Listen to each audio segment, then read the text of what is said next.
know that most of what you've seen, read, or heard about Billy the Kid is untrue? My name is Gail Cooper. I'm a medical doctor and forensic psychiatrist. My specialty is murder case consultation for the defense. For 20 years, I've used my expertise to uncover the real Billy the Kid. Researching over 40,000 pages of archival documents and books, I've written the revisionist history. It's shocking, it's liberating, and I've written books demolishing the hoaxes, hijacking the history. My talks will share with you what I've found. Cover-ups, misinformation, and fakery, to use Old West lingo, will bite the dust.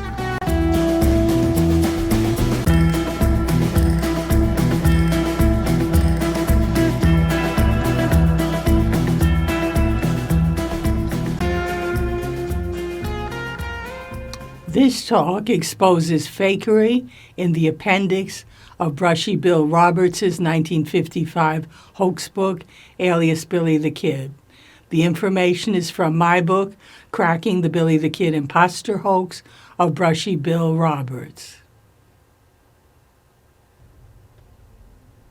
The appendix in the 1955 Brushy Bill Roberts hoax book, alias Billy the Kid, repeats the ploy of the book's photograph section by mixing Billy Bonney's documents with Brushy's to pretend identity.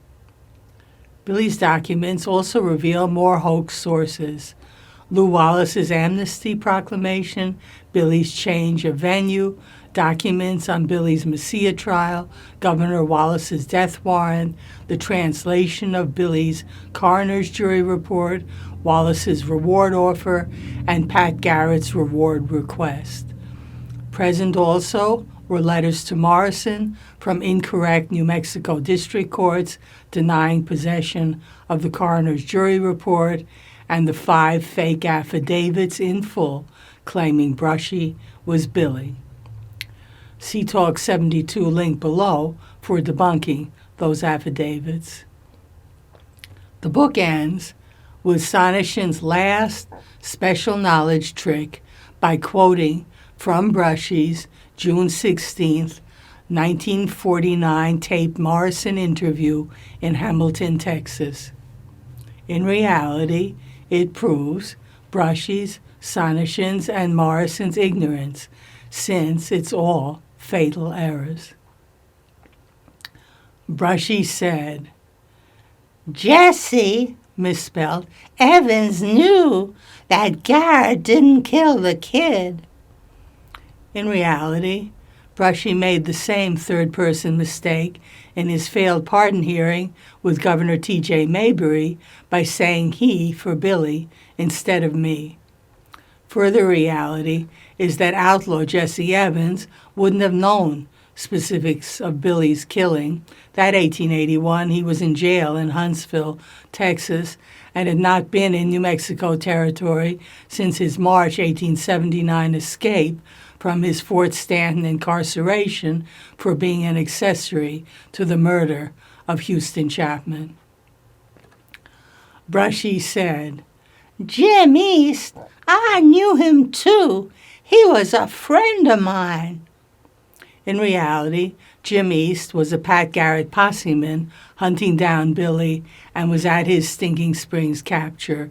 He was not Billy's friend. Brushy was confabulating around Walter Noble Burns's fiction in his 1926 book, The Saga Billy the Kid, which had Billy wanting to give East a gun because he was nice. An additional prompt source appearing as a footnote in the book was Jim East's letter of May 20th, 1926, to a William B. Burgess about the Maxwell family's farewell to captured Billy. East wrote, "Garrett detailed Lee Hall and I to guard Billy." Brushy concluded with his usual bad grammar about the Lew Wallace pardon bargain. "I done everything I promised him to do." In reality, Articulate Billy's prompt letter of March 4th, 1881 had stated, "I have done everything that I promised you I would, and you have done nothing that you promised me." That ended Brushy Bill's hoax book, alias Billy the Kid. But it didn't end the hoax. Before it was taken over by dupes and charlatans, hoax mastermind WilliamVMorrison, up to his 1977 death, tried new angles to sell it. They're exposed in the next talk.